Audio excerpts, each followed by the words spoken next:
What time is it? 4:15. 4:15? Okie doke. Let's go to my den.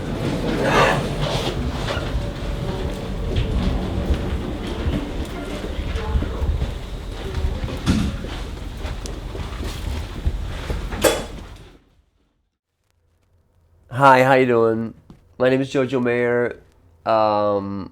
It's about 4 o'clock in the morning. It's been like a really long day, and we just ended up here. And as you might have heard, like a couple of days ago, I got the news that my friend and former mentor Jim Chapin has passed away, and I want to use this opportunity to play a little tribute and tell you a little bit about how I met Jim, and initially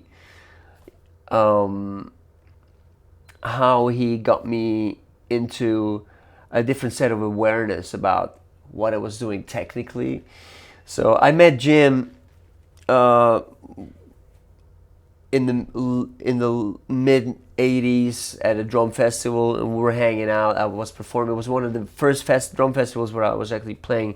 I must have been 24, and it was me, Sonny Emery, Vinny was there, and Jim was there. And I knew of Jim's work. I knew his like advanced technique for the modern drummer, Vinny at that point, but I didn't know what Jim looked like. So, however, at some point we all got together and we had dinner, and I started to talk to Vinny, and I asked him for some technical advice. And as a matter of fact, he said, like, why do you talk to me? Like, you should talk to this gentleman because he's the master. And he introduced me to Jim Chapin, which then, started to go right away, hurl all his knowledge at me, and make a long story short, we ended up at some point like in a hotel room at, I don't know, 4 o'clock in the morning with a mini bar, getting like ravaged. And we talk about everything, about Buddy Rich and, the old times and this and that and this and that. And at some point, Jim said, like, well, let me take a look at your hands, and he started to give me the introduction really on the molar concept, which you might know. I dedicated a big chapter of that on my current DVD, Secret Weapons for the Modern Drummer, and which showcases a little more like of a hybrid or a modernized version of the molar technique, because I kind of deconstructed it and I made it a little bit more fit the way I modernized it basically. So I want to just show you a little bit Jim's original approach, like the way it was, how he. I just can give you the surface a little bit, but just so you have an idea, this was really, what happened. It's like I never had formal drum lessons with Jim. It was basically that, and that like half hour or 15 minutes kind of changed my life. Back in the days, like I was a wrist player, and I played, I used finger, but basically this is what I did. I played from here. If I needed to play an accent, I just went like, okay. I didn't really use the whipping motion, which the molar technique is built on. So Jim really showed me how to loosen my grip a little bit, because I was playing like this. Really, that was my fulcrum. And Jim showed me to use this type of grip, right? Now,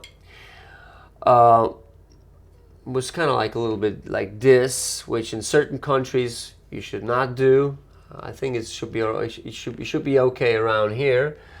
However, this is an old American military grip where you grip the stick at the fulcrum with those two fingers, right?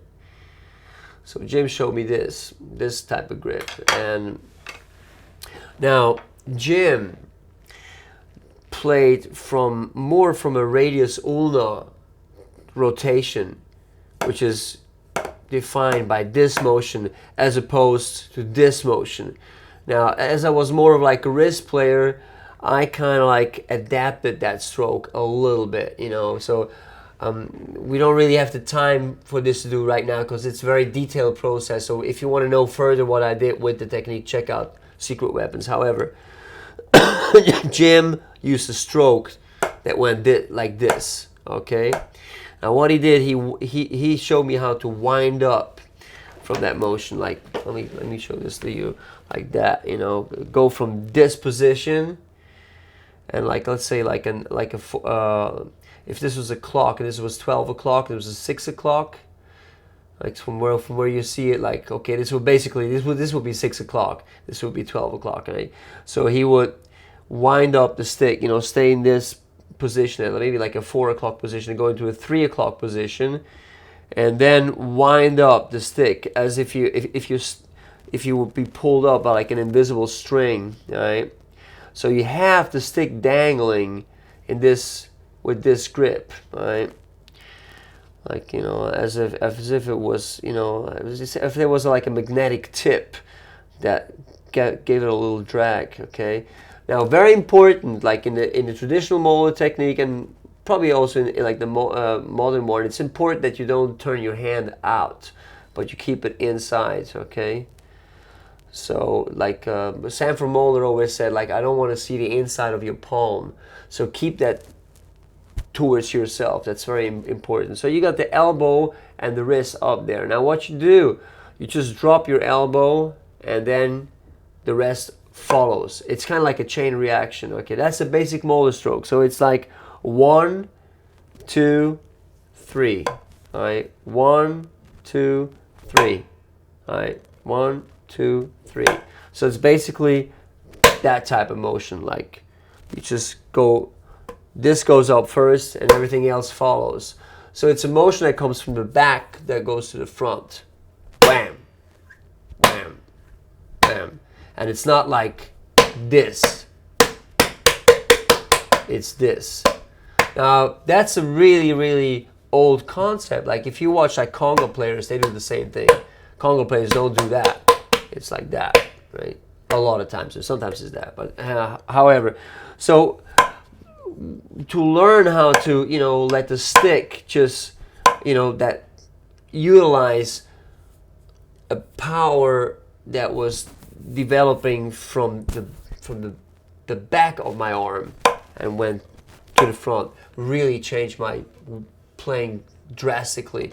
So basically, once you understand this motion, right, you can start to let the stick bounce. Okay, now as I said, Jim played more like in this position, right? So this went straight. I play more like this, right? So Jim's thing was like, now you can start with that. There's 3 different things. There's like the full molar, which is what I just showed you. There's the half molar, which is a smaller motion, and there's a low molar, which is just like that.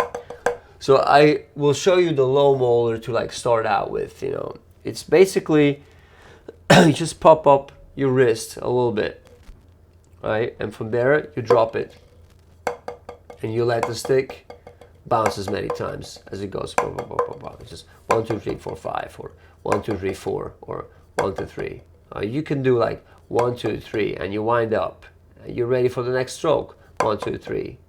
1, 2, 3, 1, 2, 3, 1, 2, 3, 1, 2, 3, 1, 2, 3, 1, 2, 3, 1, 2, 3, 1.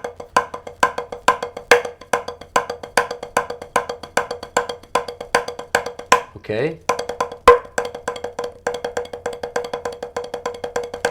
That's the basic concept for like that Moeller stroke. The left hand, the traditional, is very similar. 1, 2, 3. 1, 2, 3. So of course you can start to that motion. Also, like, make sure you don't see the inside of that hand. All right, that motion. Then Jim showed me how to interlace those techniques. Just go like, which basically just, so basically all I'm playing is, right, with 3 or 4. 3. So this is great for accented, you know, any form of like accented single strokes. So you can always recognize that whipping motion, which goes like that. However, if you want to check out the modernized version, which is more like, uses like more like a circular motion, you should check out like my video, because it's a little bit more complex than the formal way to do that, you know, which is really playing more sideways. It's kind of more like actually the same thing as with a traditional grip, is that sort of motion. So like really the traditional execution and the match grip execution are very, very similar, actually, like that. Oh, this is different than this, okay? But that's the way Jim played. That's the way Jim played, like that. I don't do that anymore. I play like that. But the principle applies to many, many, many different grips, you know, so it's really, I think, I highly recommend, you know, to like check out all of Jim's work. I mean, he made a video and he made a school, and, you know where he came from, basically, you know, like, yeah, he was just a great guy, you know, and, you know, I hope, you know, this little thing, like, demonstration brings you a little bit closer to him. For it, like everyone that had, you know, the privilege to meet Jim will know exactly what I'm talking about. And, you know, if you didn't meet him, you know, that's what happened, you know, like it was here, you know, with a glass of wine and a pad, and you know, that was the great gift for like Jim to me. And the great gift also to be in possession of really good knowledge, and to generously like pass it on to, you know, the next guy. And this is actually what I'm trying to do here. So I hope this is useful for you, you know, or it gives you like an incentive to check out more about it, you know. I hope you enjoy that. I gotta go to sleep now. All right. Good night.